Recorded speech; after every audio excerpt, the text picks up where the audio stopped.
Vryspraak, 'n radioprogram wat 'n Christelike lewensbeskouing en Afrikaner vryheid saambring. In samewerking met die Vryheidsstigting en Begrond Instituut verken ons hoe ware vryheid in ons lewens en gemeenskappe verwerklik kan word.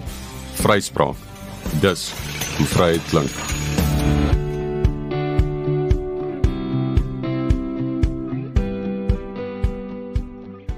Goeienaand, jy luister na Vryspraak waar ons in Orania en vanuit Orania nadink oor ons vryheid. Ek is Wikus Buys van die Begrond Instituut en vanaand in die ateljee het ons vir Werner Fourie. Werner, baie welkom by Vryspraak. Jy is 'n ekonomiese navorser en jy het onlangs 'n verslag uitgebring oor die verdere ekonomiese ontwikkeling van Orania met die titel Die stad in die hart van Afrika. Ek kom agter die akademiese belangstelling in Orania is regtig aan die toeneem. Ek het nou onlangs selfs 'n PhD-studie uit Brasilië teëgekom. Die klem is altyd baie meer op die politieke kant of die burgerlike lewe of hoe dit ten opsigte van Suid-Afrika staan. So jou studie is in daai sin uniek. Dit neem 'n unieke posisie in. En dit dra natuurlik ook by tot hierdie groeiende debat wat ons het veral oor die klem wat die ekonomie moet lê. Nou Werner, kom ons begin nou maar net eers deur te vra wat sê bietjie iets oor jou betrokkenheid by Orania. Wanneer was jy die eerste keer hier? Wat was jou aanvanklike indrukke? Hoe het jy in Orania die paadjies gekruis? Nou, Wikus, en my luisteraars, dankie dat ek hier voorreg kan hê om vanaand hier saam met jou te gesels. Ja, so my paadjie met Orania het begin op universiteit, toe ek uit frustrasie uit na my lektor toe gaan en ek sê vir hom, maar ek kan nie verstaan hoekom ons nie iewers net in hierdie land 'n plek kan kry waar ons oor onsself kan regeer nie, waar ons net ons infrastruktuur kan self onderhou en self besluite maak nie. En hy lag so vir my en hy sê vir my, nou maar, daar is so 'n plek in Suid-Afrika. En ek is skoon verstom, ek sê nou maar, waar is die plek? Hy sê nee, Orania. Ek sê, wat's dit? Hy sê, nee, dis 'n Afrikaner dorp waar hulle oor hulle self beskik. Watter jaar was dit nou? Dit was my tweede jaar gewees, so dit was hier so 2014 se kant. Goed. Ja, so toe is ek nou heeltemal stom geslaan en van daar af, toe is ek net geïnteresseerd in Orania en die ontwikkeling en alles wat daar geskied. So dis hoe dit alles begin het. En toe het ek nou in 2021 het ek nou die eerste keer gaan besoek aflê en ek was aangenaam verras geweest. Ek onthou nog, ek het elke aand daar gaan lê in my bed in die gastehuis en dan het ek nou so notas gemaak wat nou vir my uitgestaan het en ek kan goed onthou dat my eerste opmerking nou was hoe besig dit daar is. Hoe besig, daai tyd was dit seker nog so 2500 mense, maar ek kon nie dink dat so bietjie mense so besig kan wees nie. Dit was vir my verstommend geweest. Ja, almal moet omtrent alles doen, jy weet. Ons wil 'n stad en 'n staat bou, so almal het iets om te doen, ja. en ook wat opvallend was is hoe hardwerkend almal is en dan natuurlik hoe netjies en skoon die dorp was. En dit was my eerste indruk en ek moet ook sê dat mense het die persepsie van Orania, dat is hierdie ooms met hierdie lang baarde en lang gewere wat op die stoepe sit in kakie klere en net enige persoon van 'n ander ras sal wil doodmaak.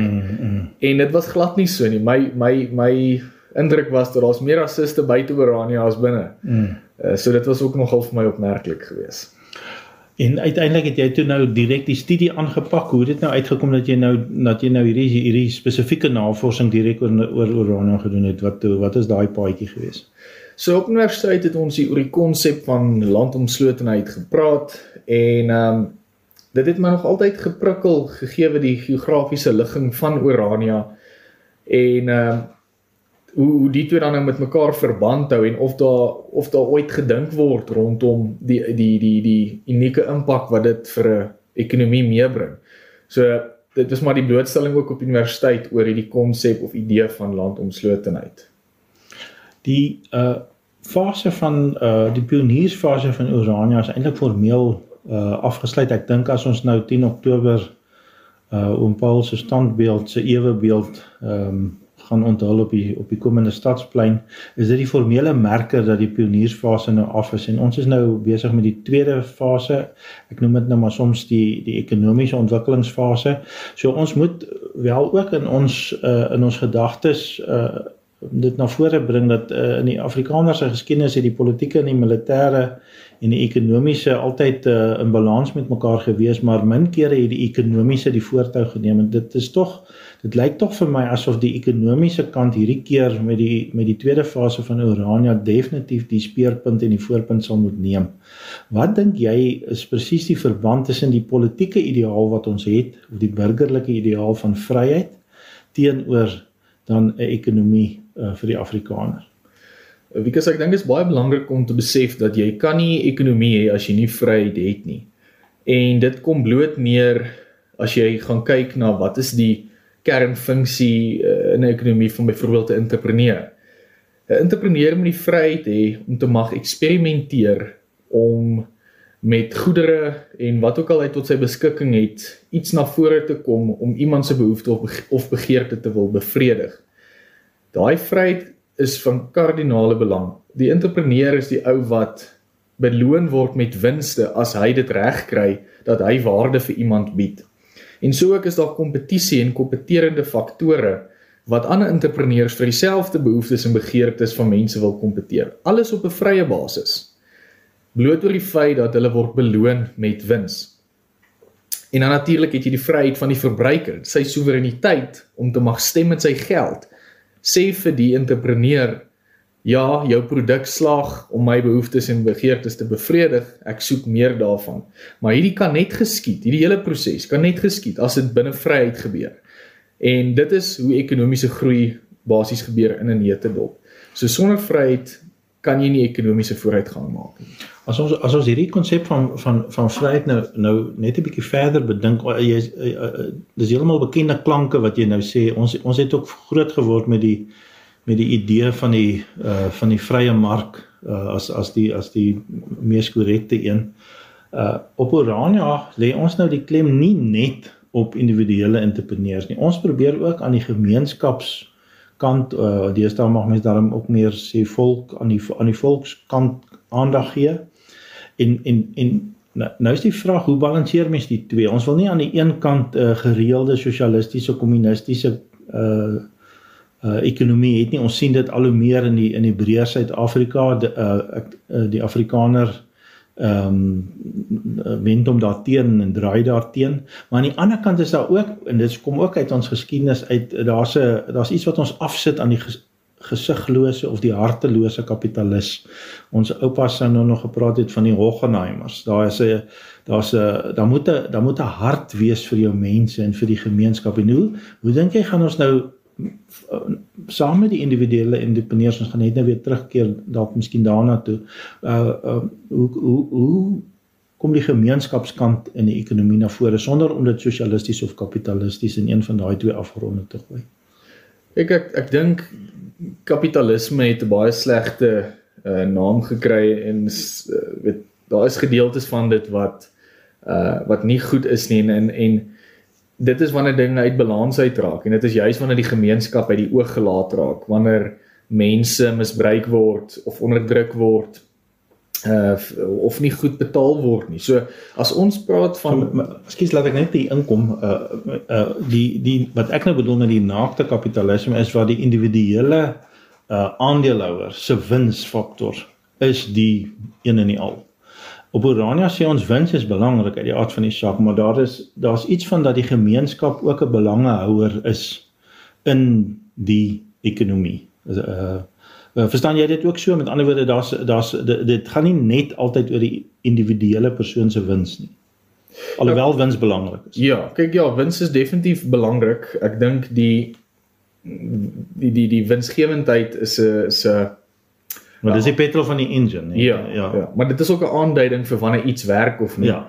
Maar ek dink as dit kom by die gemeenskapkant, dan is dit belangrik dat 'n ou moet besef dat jy kan nie mense weerhou of terughou of hoe kan ek sê onderdruk in 'n sin dat hulle nie kan deel in die voordeel wat hulle jou help om vir ander mense te bied nie. So, ekskuus maar ek wil nou weer inkom, vanuit begrond gee ons nou nogal baie aandag aan die wat ons noem die reformatie van arbeid. Met ander woorde, nie net die begronding van die idee van eie arbeid nie, maar om vanuit die gemeenskapskant, dis die punt wat jy nou maak, as ek jou reg hoor, om te sê dat wanneer mense 'n nuwe ekonomie wil bou, moet jy almal in die gemeenskap laat deel in die voordeel van die groei van die gemeenskap. Hoor ek jou reg? Ja, kyk, ek dink ou moet almal die gelyke kans kan gee om deel te neem op meriete, nie soos wat ons in die res van die land sien nie. En jy moet vir elke ou die vryheid gee om sy potensiaal te kan ontwikkel en sy talente te kan uitleef, en so ook om geleenthede op te neem. So daar moet definitief die vryheid wees om dit te mag doen. Wie dink jy moet daai spel reël? Wie is die skeieregter wat dit bepaal?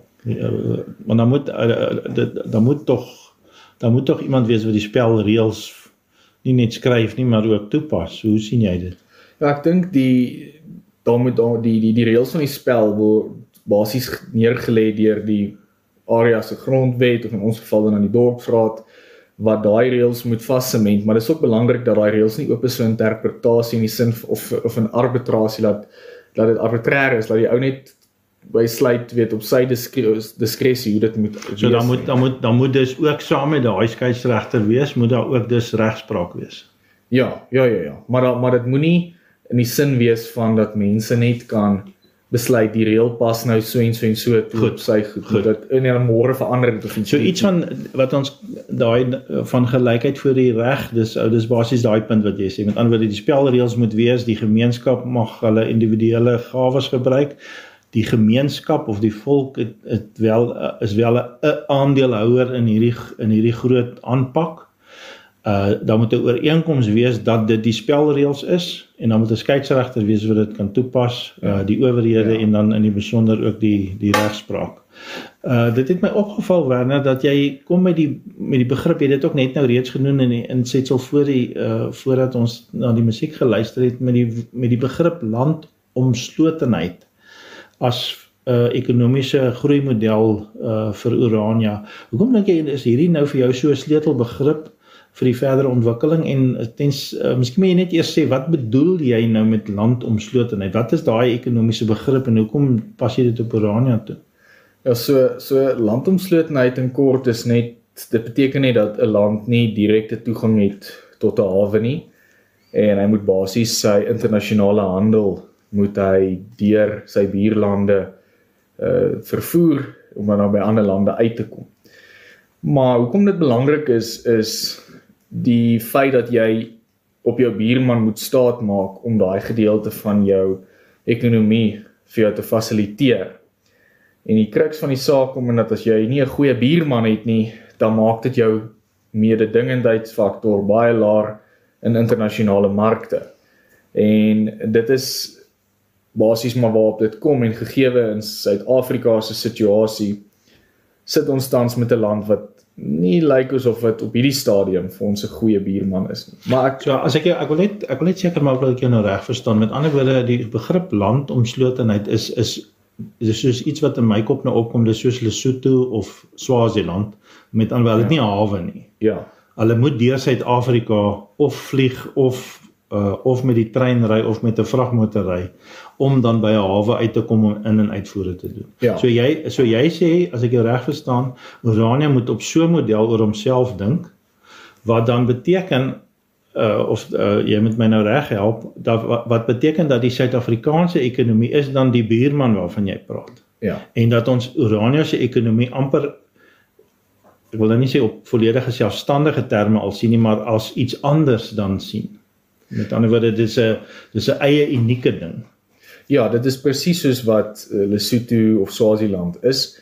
Die lens waardeur ons Orania sien, die implikasies van 'n buurman, en wat in die geval Suid-Afrika is presies dieselfde. So as Lesotho met mense in Pretoria of in Kaapstad handel dryf, selfs dan moet hulle nog steeds op infrastruktuur, staat maak wat in Suid-Afrika is. En as hulle wil buiteland gaan elders in die wêreld, dan is dit dieselfde. Hulle gebruik nog steeds Suid-Afrika se infrastruktuur. So is dit jy noem dit nou dat ons buurman is dalk nou bietjie nie op goeie terme met die vrye mark op hierdie stadium nie.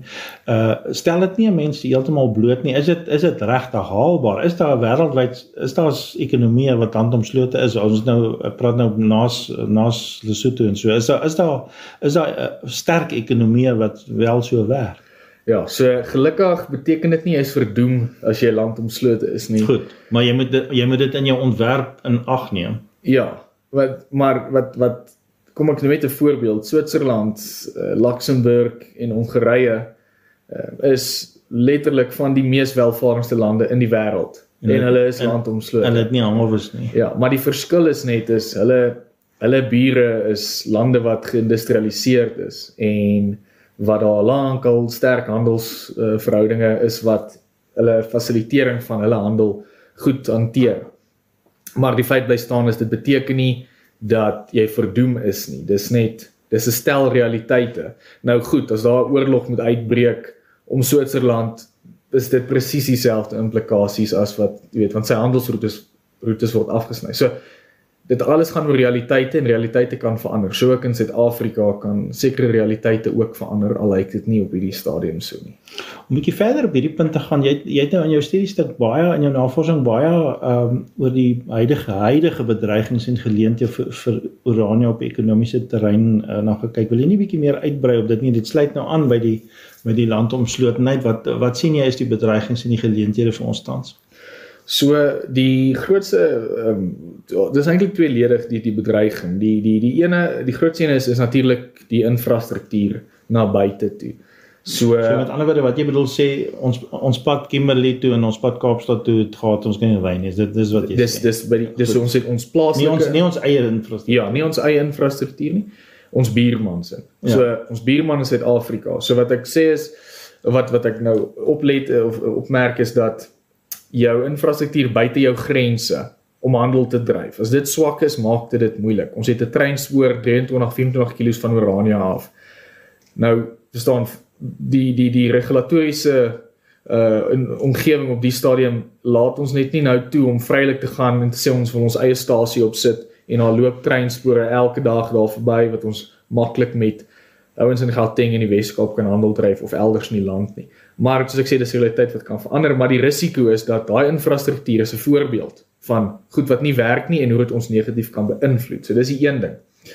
Die ander ding is as jy landomslote is, as jy gaan kyk na al die omslote lande wat suksesvol is in Europa, hulle handel grootliks met hulle omliggende gebiede. So hulle bure is ook hulle afsetgebiede. O, goed. So jy sien ook in Suid-Afrika, jy kan Orania gaan kyk, ons sensusopname of besigheidsopname, ons handelsvennote is Suid-Afrika. So as Suid-Afrika se ekonomie swak doen, dan is die probleem dat dit ons negatief gaan beïnvloed. Die probleem nou is, as die Suid-Afrikaanse ekonomie swak doen, en hulle kan nie vir ons goeie infrastruktuur verskaf nie, hoe handel ons dan nou met lande elders? So dit is die uitdaging, die groot uitdaging van landomslotenheid. Maar daar is maniere hoe ons dit kan oorkom. En dit bring my by die geleenthede. Nou my geleenthede wat ek identifiseer het, is ook 'n mate van verskansing. Soos ek nou gesê het, dit is vir my 'n probleem in die sin van ons buurman lyk nie vir my baie gesond op die stadium nie. En as ek nou 'n beleggerswikkie moet opsit, dan sal ek maar eerder goedjies in belê of so wat minder riskant is. So hoe verskans ons onsself in terme van geleenthede? Een ding is om kennis uit te voer. Nou gelukkig, ons Suid-Afrikaners ag nog altyd opleiding hoog, of althans die laaste paar dekades, en ons is van die mees innoverendste mense in die wêreld. En so met ander woorde, jy bedoel, jy word in dollars of in euros of in rande betaal, maar jy leef in ora. Ja. Dis wat jy sê. Ja. So jy leef op Orania, maar na COVID is dit heeltemal moontlik dat werke so gedoen kan word. Dit word al hoe meer en meer. En jy sê Orania se mededingende voordeel is ons daai ding verder vat om te sê ons wil ons kennis uitvoer. Ja. En mense wat kennis het oortuig om hier te kom bly, maar dan as hulle instem met ons manier van leef en ons manier van sien van die werklikheid. Ja, presies dit. En dis die lekker ding is as jou kapitaal uitleg vir dit is ook aansienlik minder, want jy het internet nodig en jy het 'n gebou waar jy kan sit en werk. Jy het nie groot fabrieke nodig om dit te maak werk nie. En dan die ander ding is ons moet kyk om te spesialiseer in enigiets van lae volume, hoë waarde. Hoekom? Ons moet afstand ook oorkom. Dis ook een van ons uitdagings, maar dit beteken jy kan 'n ding op 'n vliegtuig laai en jy kan hom paar duisend kilos aan vlieg of wat ook al. Gee my net 'n voorbeeld van 'n ding wat sal lae volume Kom ons vat Botswana. waar daar wees. Kom ons vat Botswana. Botswana is een van die omslote lande in Afrika wat seker vir ek reg is vir die afgelope paar dekades die sterkste groei getoon het onder van die Afrika lande in die wêreld by verre. En hulle voer diamante uit per vliegtuig. So jy kan nou net dink hoeveel waarde jy binne in 'n badsakkie kan laai van diamante en dit op 'n vliegtuig sit en jy gaan 20 vliegtuie kan koop met die waarde wat jy in daai klein sakkie het. So dit is 'n tipe ding, maar so jou gedagte is nie aanvanklik weer swaar industrie wel ek sal nooit nee sê vir dit nie. goed. Maar Want ons het nie nou tans natuurlike grondstowwe. Ja. Maar daar is met ander woorde jy sê ons moet, as ek jou reg hoor, ons moet goeders maak wat baie waarde het maar wat ons kan uitvlieg. Dis wat jy dis basies wat dit is hoe ons onsself kan verskans as die infrastruktuur om ons moet verval of wat dit ook al mag wees. Ons vlieg bo oor ons probleem. Ja. Dis basies dit. Goed. Ja, dis 'n interessante manier van kyk, jy weet, so ek het nou nog nooit so daaraan gedink nie, maar dit maak wonderlike geleenthede vir 'n mens oop. Ekskuus, en hoekom ek net so sê is van die lae volume absorbeer jy vervoerkostes, lae volume hoë waarde. Dit is die maklikste om vervoerkostes te absorbeer. So dit is net 'n vliegtuig is jou duurste manier om vrag te vervoer en dis hoekom jou produk is belangrik vir die tipe produk wat jy vervoer met lug. Kom ons praat so 'n bietjie oor die vervoer. Watter is nou die tweede en as die vliegtuig nou die duurste een is? 'n Trein, tussen trein, dan sit die lorries, die vragmotors, dan is 'n trein en dan die trein. En watervervoer is jou goedkoopste. Wat ons nou nie ek dink nou nie die Oranje gaan dit maak nie. Ongelukkig nie. Interessant genoeg, daar's geen bevaarbare rivier in Suid-Afrika nie. Goed, so dit help nie ons dink aan daai riviere is ons treine. Dis net jammer die regering besef dit. Ja. Kom ons dink 'n bietjie verder nou oor ons het nou 4 grondentiteite hier.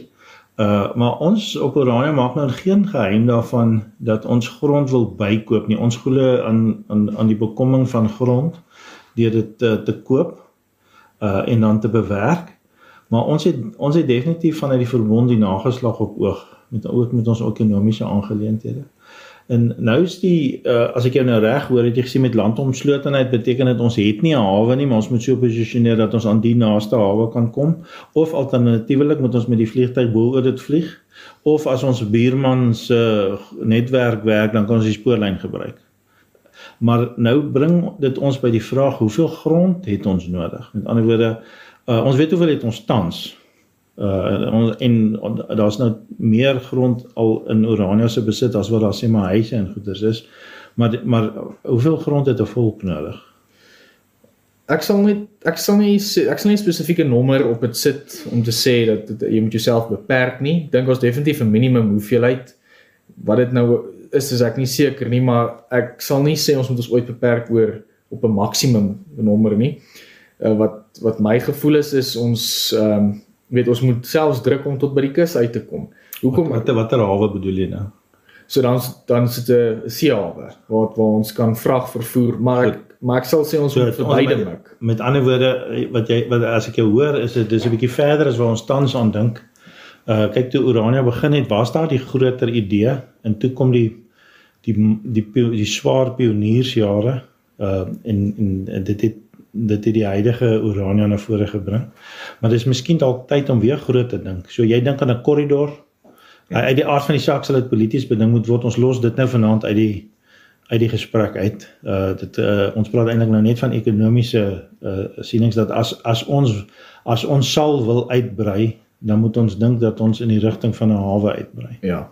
Definitief. Hoekom ek so sê is vir my gaan dit nie oor die een of daai nie, dit gaan vir my oor beide. Die rede is jy het 2 verskillende soorte industrie wat saam met dit gaan. Want wat jy op 'n vliegtuig vervoer en wat jy op 'n spoor en in 'n hawe of op 'n skip sit, is 2 verskillende produkte. En jy wil diversiteit in jou is dit nou die lae volume hoë waarde waarvan jy praat. Met ander woorde die skeepvervoer is meer die groter goederes. Ja. Interessant genoeg, 80% van die wêreld se goedere word op skip vervoer. Dis interessant, ja. Nou, so op 'n skaal van 1 tot 10, hoe belangrik is dat ons 'n hawe moet hê? Uit die boere se geskiedenis het ons eintlik 'n natuurlike aanvoeling altyd gehad. Met die eerste trekke van nadat hulle Natal beset het. Natal het hulle beset oor die hawe. Potgieter het gesê nee, gaan boontoe op tot hulle in Mosambik, Lorenzo Marx probeer, Maputo. So daar's altyd hierdie ding dat ons het een of ander aanvoeling dat ons wel by 'n hawe moet wees. So jy sê die ekonomiese syfers bevestig dit. Mens kan dit, dis my vraag nou, bedoel jy dat ons korttermyn met ander woorde met met vragvervoer, maar langtermyn sal ons weet ons moet ons uiterste bes gee om by 'n hawe uit te kom. Ek dink so, dit sal my voorkeur dat ons eie hawe moet hê. Ek is gemakliker met die feit dat ons iets self beheer as dat ons iemand anders het wat dit moet vir ons beheer. Uit die aard van die saak, ja. Ja, so ek sal verkies as dit die geval is. Ekonomies gewys, die ekonomie is ook baie meer kompleks deesdae. So, jy weet ou voer soveel insette en insetprodukte en goed in. Vir komponente of wat ook al, of wat deel vorm van 'n besigheid se proses om iets te vervaardig, wat nie hierso vir laag genoeg koste vervaardig kan word nie. Alles is net so geïntegreer. Dis moeilik as jy jouself afsonder in daai aspek. En nou ou sien dit met verskeie van die Afrika lande wat nie suksesvol kan handel dryf nie. Die omslote land, nou goed, daar's baie ander redes ook. Daar's 'n legio ander redes, maar een van die faktore is hulle kan nie oordentlik handel dryf elders in die wêreld nie, en dit kos hulle in daai aspek. Maar goed soos kultuur, ingesteldheid, vrye mark beginsels, al daai goed, opleiding, dit speel 'n movies rol, instellings, maar daai is ook 'n faktor. Maar kyk, as mens byvoorbeeld aan Taiwan en Japan dink, wat 'n groot mate van hulle eie grondstowwe selfs moet invoer. Ja. Verstaan, so dit is wel moontlik, nee. Ja. Maar daar's 'n paar kritiese faktore wat mens eers by moet uitkom. Ek dink nie Orania hoef ooit bang te wees dat ons nie ons eie grondstof het nie. Ons kan waarde toevoeg, dis nie die probleem nie. Om dit te bekom is die ding. Om dit fisies by ons te kry. Dis die enigste groot. Maar wat ons daarmee gaan doen, ek twyfel nie dat ons probleme daarmee gaan hê nie. Geen twyfel daarin. Ons het net gepraat van die individuele entrepreneurs. Ons het ook gesê daar moet 'n sensitiwiteit wees vir die gemeenskapsaspek. As Orania nou nuwe beleggers wil lok, en ek bedoel nou mense wat kultureel belyn is met ons uit die aard van die saak. So ons praat nou nog nie van 'n Orania aandelebeurs waar buitelanders kan belê. Ek dink dis nog 'n bietjie toekomsmusiek, maar as ons nou kultureel belynde nuwe beleggers wil lok, Afrikaners in die res van Suid-Afrika wat geld het, of selfs Afrikaners in die diaspora wêreldwyd. Ons wil heel waarskynlik binnekort op Orania 'n ekonomiese konferensie hieroor hou, om ook deel van hierdie uitreikpoging te wees. Wat sou jy nou dink met dit wat jy nou weet, en dit waaroor jy nou al gedink het, wat behoort die klem te wees van sodanige konferensie? Because ek dink ek wil net eers 'n belangrike punt maak, dat ons moet besef, ons as Orania is ook kompeteerders, entrepreneurs in 'n sin. So, ons moet vir onsself vra, Orania, wat bied ons vir die wêreld? Wat bied ons vir Suid-Afrika en wat bied ons vir die res van die wêreld? As ek 'n belegger wil lok, moet ek vir myself kan vra, wat se waarde voeg ek toe vir hom? So, dit sal my uitgangspunt wees, en daar's twee maniere wat ons beleggers kan lok. Ene is 'n ou wat passief wil belê, 'n geldbelegging, of 'n kontantbelegging. So, ons sal pertinent daarop moet fokus om beleggingsvoertuie gereed te hê vir 'n ou wat sê, man, ek koop in op die idee, maar ek soek ook 'n opbrengs op dit wat ek doen. Die punt wat jy maak is dat die tweede fase gaan nie gedryf word deur skenkings nie. Skenkings is altyd welkom. Iemand wat vir jou bemaak of gee of so, buitelandse vriendekringe. Maar dis nie belegging. Belegging is die ou sê, ek gee vir jou die geld, ek verstaan wat jy doen, ek is positief oor die idee, ek wil dalk miskien nie nou dadelik al daar self bly of so nie, maar ek is nie daarteen nie. Maar ek wil 'n opbrengs hê. Ja. Dis die punt wat jy maak. Ja, en die ding is, dis ook makliker om dan geld te kry as jy 'n opbrengs kan bied. Dit is moeiliker om vir 'n ou vir geld te vra en hy gaan niks daai kry nie, is om te sê, weet jy wat, ek kan vir jou opbrengs gee. En ja, sekerlik op die stadium van die wedstryd kan ons dalk nie in alle aspekte markverwante opbrengs gee nie, maar die ou gee nie geld weg nie. En dit is nog steeds aanloklik. Wat se waarde dink jy kan Orania toevoeg en waaraan moet ons werk om doelbewus? Wat is die kortlys van wat ons moet hê om hierdie te doen? So wat ons tans reg doen is, ons is besig om die regte omgewing te skep vir besighede, vir entrepreneurs maar. So ons instellings is van kardinale belang. So dis die ouens wat die reëls bepaal in die een kant. Is dit nou aan al die instellings? Ja, so dis ons ekonomiese instellings, dit is nou die sagte reëls of die reëls, die sagte instellings van Orania. Dis die vrye markstelsel, privaatreg, geen inmenging, prysvaststellings, daai goeters nie. Baie belangrik. Dan die ander ding is ons instellings wat ons publieke die paaie en goed in stand hou, water, ons dienste, al daai goeters. So opleiding, vesel, al daai goed, al daai instellings. Daai ons speel die rol om die regte omgewing te skep. En as die omgewing daar is, dan maak dit maklik vir die entrepreneur om homself te kom vestig. Nou, dink jy, ek wil nou net 'n syfragie vra. Dink jy Orania het meer al te bied as wat die mense dink Orania het om te bied? Ja. Jy het gesê jou indrukke was die eerste keer jy is al verras met wat jy gedink het dit is en dit is nie.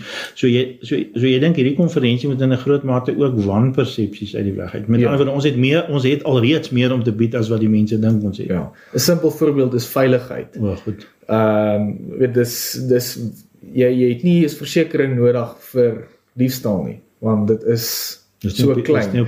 Mense besef nie dat jy daai dis 'n inset op jou besigheid wat jy nie hoef te kry nie. Nou praat ons van energie, selfstandigheid. Oral sal doen wonderlike werk. Ek is oortuig van dis 'n jaar of 2, dan gaan ons kompeterende tariewe kan bied met Eskom. Wat beteken is, ons gaan ons besighede moontlik goedkoper tariewe kan gee as wat hy elders in Suid-Afrika gaan kry. So ons besighede gaan in 'n veilige omgewing wees en sy insetkoste gaan laag wees.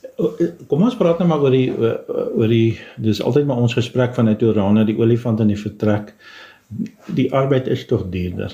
Ja. Nee, want dit is 'n bepaalde model. Ons sê die mens moet menswaardig behandel word. Die Bybel sê betaal die arbeider wat hy werd is. Dink jy as ons hierdie ware toevoeging in 'n pakkie mooi saamsit, dat die verhoogde arbeidskomponent wel dat die mense in kort sal sê, maar goed, ek is dan ook bereid om meer vir die arbeid te betaal, die produktiwiteit uit die aard van die saak moet daarby klop, maar ek sal inkoop op dit. So dink jy die verwagting is te groot of sou jy dink dit mens kan dit so saamstel, want die arbeid gaan nie goedkoper word. Dit moet ook nie.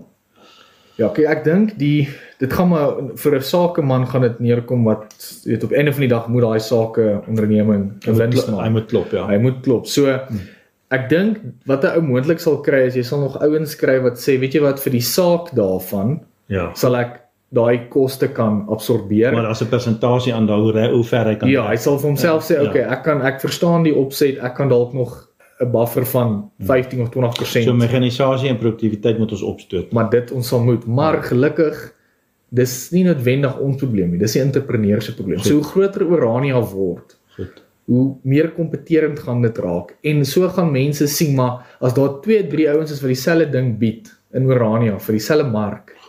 Dan gaan ou begin sien hoe mense innoverend raak. Dis eintlik al op klein skaal al eintlik al reeds kan mens dit sien. So ons moet dit net groter maak. Ons kort net skaal. En ja, so mettertyd sal dit wees. Nou goed, as ons in Suid-Afrika wil kompeteer, gaan ons moet besef, ons kompeteer teen besighede wat goedkoop arbeid gebruik. Maar ons produktiwiteit, dit is waar ons entrepreneurs weer daai ding gaan inkom van, hoe los ek hierdie probleem op? Hoe maak ek my mense meer produktief met gemekaniseerde metodes? Die vraag, ons het eintlik al dit begin aanspreek. Ons pak nou op Orania hierdie groot droom aan, dis so groot soos Kilimanjaro om te klim, dat ons sê, ons verstaan, ons is tans in of onderdeel van die Suid-Afrikaanse ekonomie en dat daar baie mooi pogings is om ook Afrikaners te bemagtig in die Suid-Afrikaanse ekonomie, veral met opleiding. Maar ons sê vanuit Orania wil ons 'n Afrikaner ekonomie. Jy het nou die begrip van land omslotenheid, maar dit is maar basies, dis hoe ek dit verstaan. Ons wil 'n Afrikaner ekonomie vestig en uitbrei. Wat dink jy is nou die kritiese voorwaardes, as ons daai lysie nou moet op sy kortste maak? Wat is die kritiese voorwaardes om dit te doen?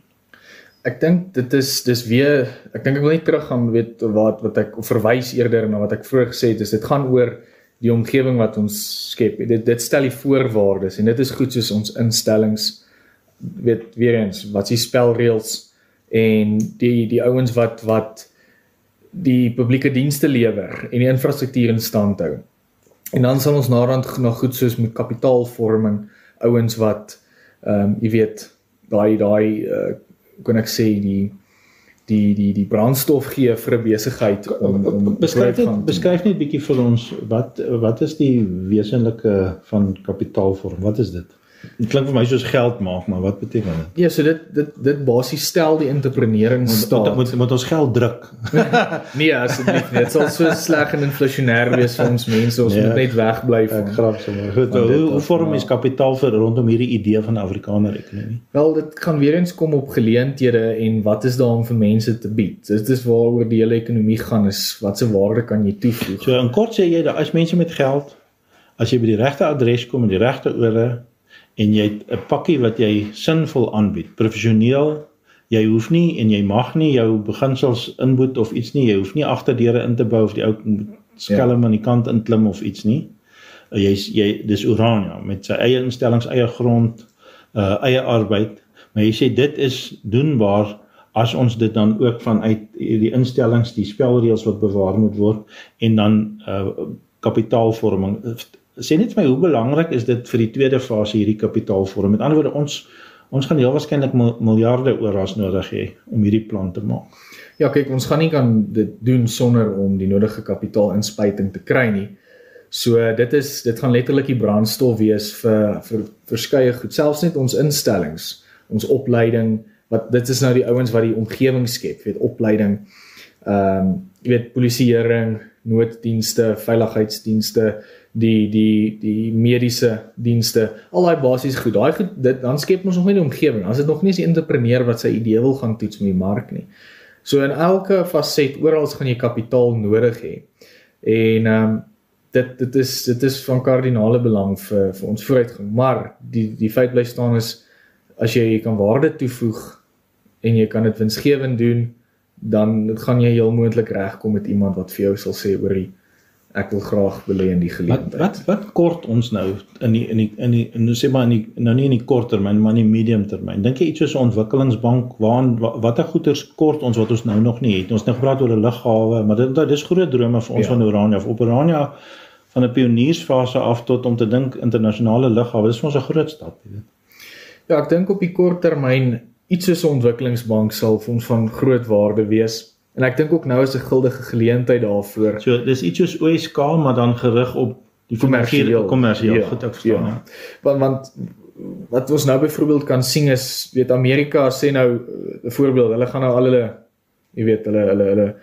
hulle hulp en steun wat hulle gee as donasies vir Suid-Afrika afsny.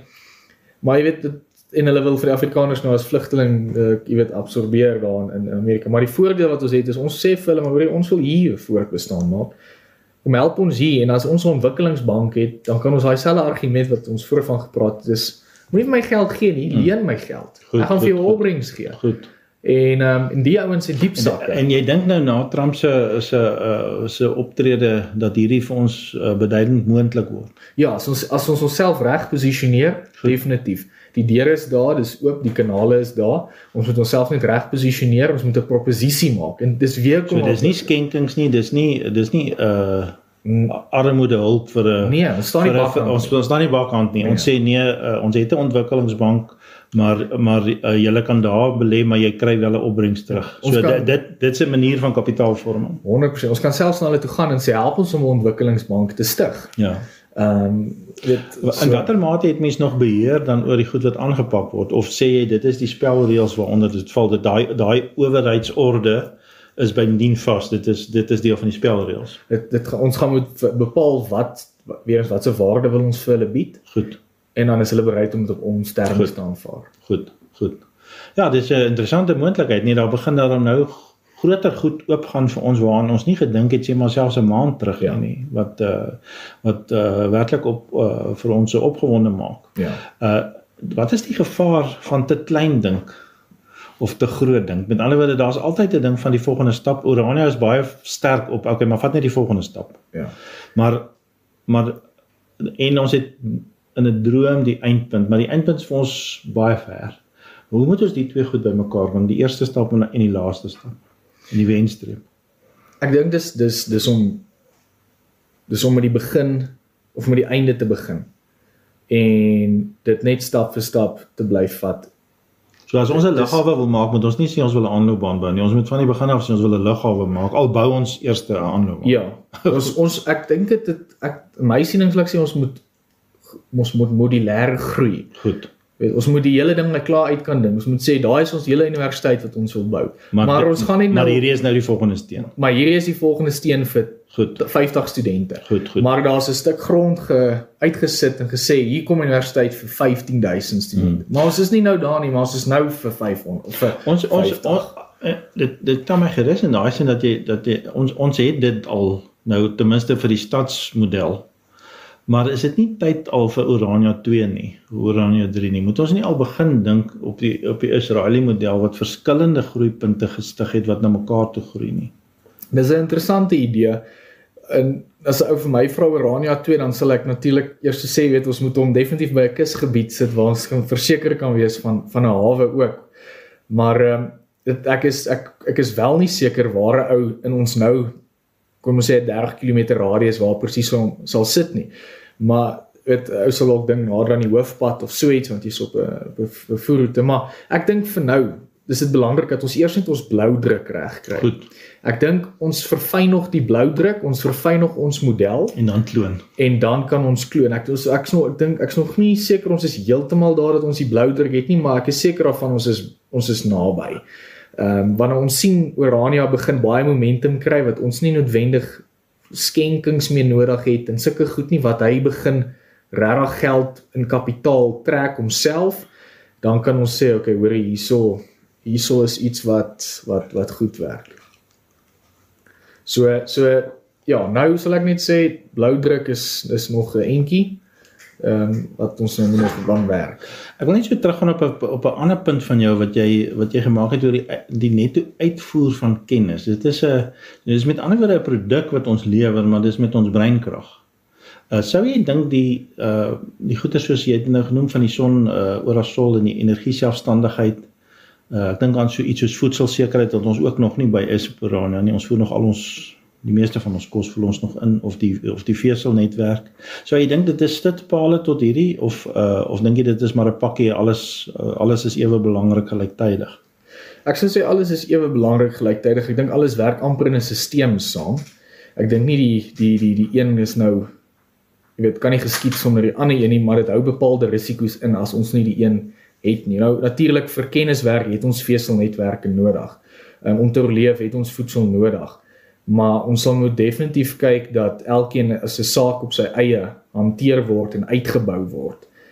Sodat ons kan seker wees dat in die groter stelsel waarin alles funksioneer, dat dit komplementêr is tot mekaar. So op daai punt, ons het 'n skoon dorp, 'n werkende dorp.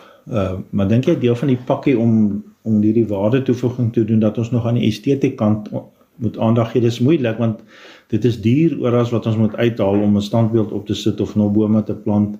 Hoe sou jy die estetiese aantrekkingskrag stel ten opsigte van die aanvanklike pakkie? Moet mens nie maar aan die einde die plek mooi maak. Moet ons hom nie nou maar net laat werk eers. Kyk, dit bring my weer terug na my ander punt, toe is ons kompeteer met Afrikaners wat besluit waar hulle elders wil gaan in die land. So dit is vir ons belangrik as ons wil mense lok, laat ons 'n dorp het wat esteties ook aanloklik is.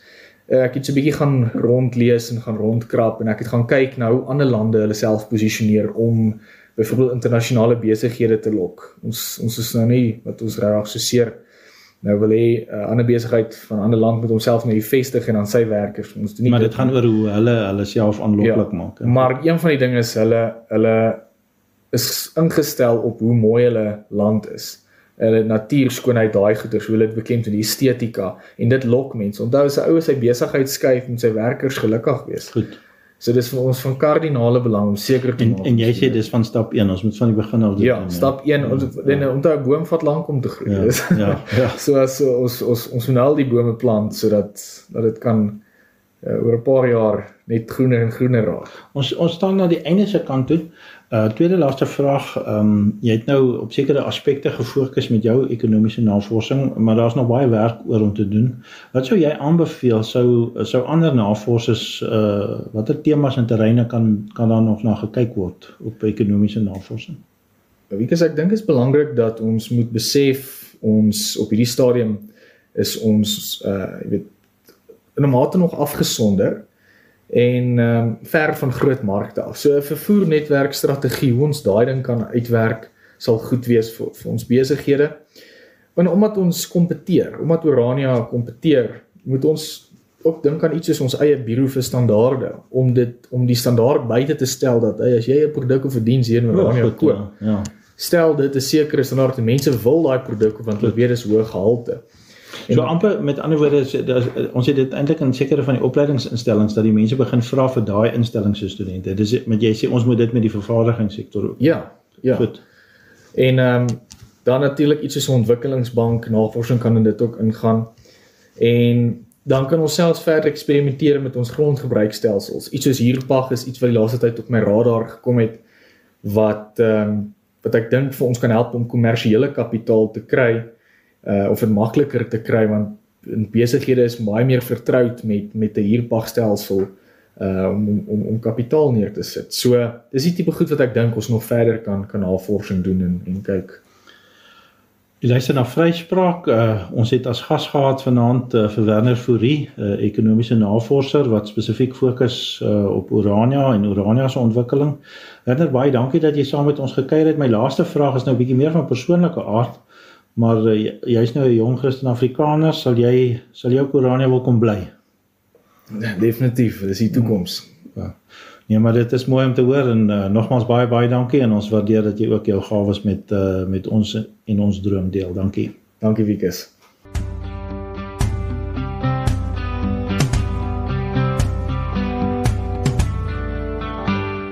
Vryspraak, 'n radioprogram wat 'n Christelike lewensbeskouing en Afrikaner vryheid saambring. In samewerking met die Vryheidsstigting en Begrond Instituut verken ons hoe ware vryheid in ons lewens en gemeenskappe verwerklik kan word. Vryspraak, dis hoe vryheid klink.